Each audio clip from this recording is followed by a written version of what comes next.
My journey as a writer has developed just like hip-hop.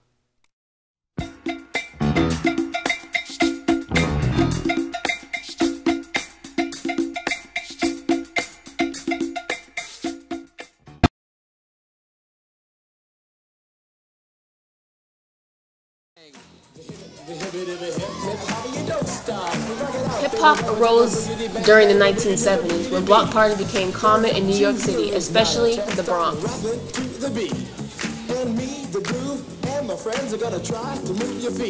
When I write an essay or a paper, I usually write around music because it gives me a sense of creativity which I can expand. When I was younger, I never liked writing. I felt it was a waste of time. But as years passed, I started to understand its importance in my life. Hip-hop has been through a lot of difficulties, whether it's the media or even trying to make the public accept hip-hop as a true art form. Told her when he get on, he gon' take her to the gallery, buy everything but the mannequins. You dig. I must admit, when the spring semester was approaching, I was not excited about it.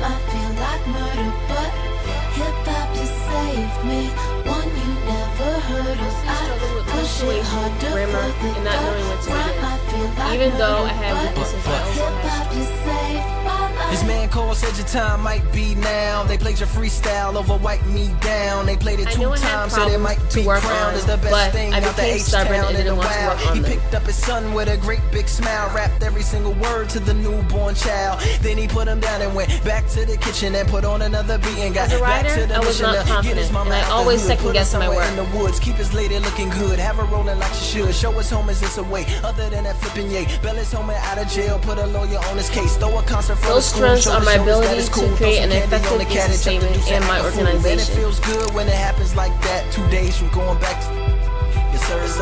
You've never heard of I push it harder for the rhyme. I feel like murder, but hip-hop just saved me. So I had to change my ways, and it wouldn't be easy.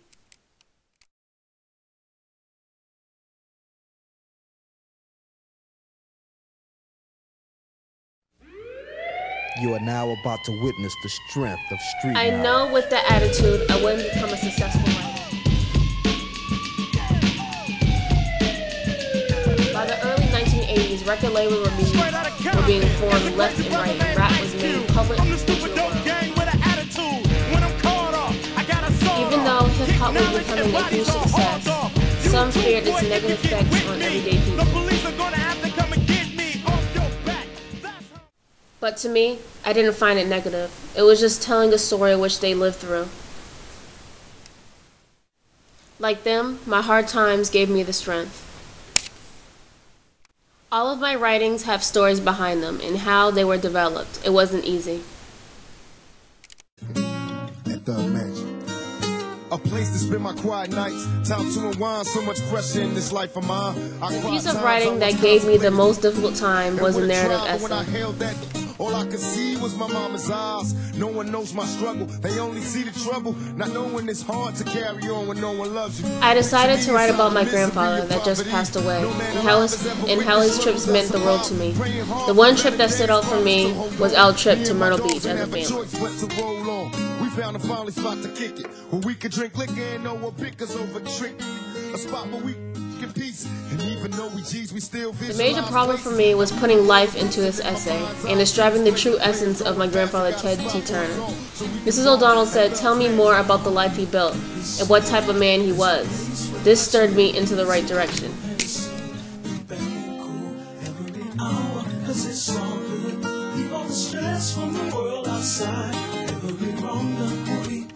needed the most work in my introduction. A place where death doesn't reside, just thugs who collide, not to start beef. No cops rolling by, no policemen, no homicide. In my rough draft, it stated, "I came in this world on April 2nd, 1989. And when I came home, I was in the arms of my grandfather. He wasn't my grandfather from blood, but to us, he was our family. He just passed away on February 17th, 2000. Even though he was only in my life for 18 years, for me, it was the best thing that happened to me. Although that day was sad, I still remember our good times." king in a war, and just for that alone, she shouldn't feel no pain no more. With our teacher's criticism, I made my intro much better. Champagne with angels soar with golden rings and thugs mansion. My final paragraph stated, his name was Teddy Thompson Turner, and at 67 years, he passed away on February 17, 2008. This made the essay know who he was and what he meant to everyone around him.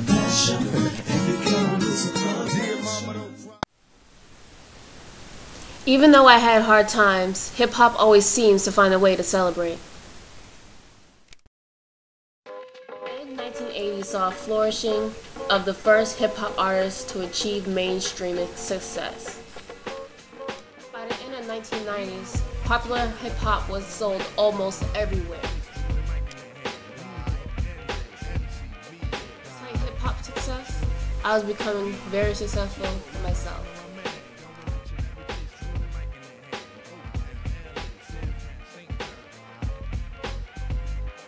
Throughout all of my writings I've done, it was finally time for the last essay. This essay was the best essay I've done all year.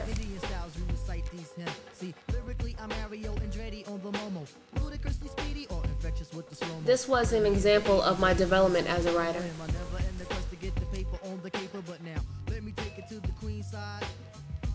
The only criticism I received was I needed to work on my organization, so I used the point-by-point method. It was easier to read and less long. The thing I noticed was that I barely had any grammar and punctuation errors.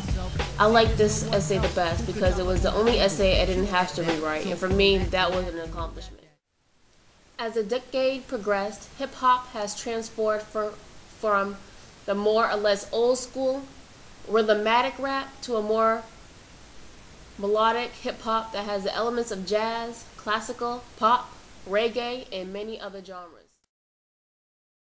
Work it, make it, do it, makes us older, better, faster, has made a name for itself as being one of the most influential pieces of music of all. I need you to hurry up now, cause I can't wait much longer. The future will probably be to write more, not just for school but for fun. Maybe that will help. Hopefully my strength will remain the same since I've learned so much in English 11.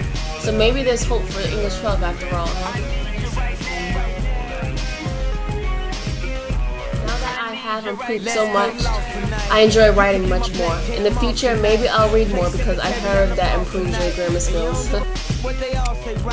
Now that I showed you my journey as a writer, I want to show you the piece of work I picked that I consider is my best work. It was the writing workshop which I had to write a diary entry as one of the 38 people who witnessed Kit getting murdered. Dear Diary, it was a night I will always remember. I just came home from work. I worked the night shift, so I finally arrived home. I then undressed and proceeded to take a bath when I heard a frightening scream. At first, I didn't think of nothing of it. Then about 1 minute later, I heard the same scream. Then I rushed to the door. After 5 minutes looking out, I didn't see anything. As soon as I tried to leave the window, I saw a car drive away that looked very suspicious. As the car drove away, I seen an image of a woman hurled over the stairs near Austin Street. I was so scared, I didn't know what to do. A fright took over me, so I decided to look more outside the window. I saw the car come back towards the lady, and a man left the car and stabbed the woman. At this point, I was shocked, and it was like an outer body experience, as if I had no control over my own body. I rushed to the window for the third time, and I seen something. I couldn't believe the man stabbed the woman a final time. At that moment, I knew she was dead. After a few hours, the cops decided to show up, and they couldn't do anything about it. There were so many people who seen this accident, but no one, including myself, had the nerve to help. I always think about what if I was that woman, and how would I feel if I needed help and no one else was there for me. I should feel ashamed. Looking back now, I would have at least called the cops to give them a heads up or something. I always call myself a coward now because I wasn't strong enough to help someone because of my selfishness. Sometimes I get extremely depressed that I can't bring Kitty back to life. I can't go back to help that innocent woman. I hate myself for that.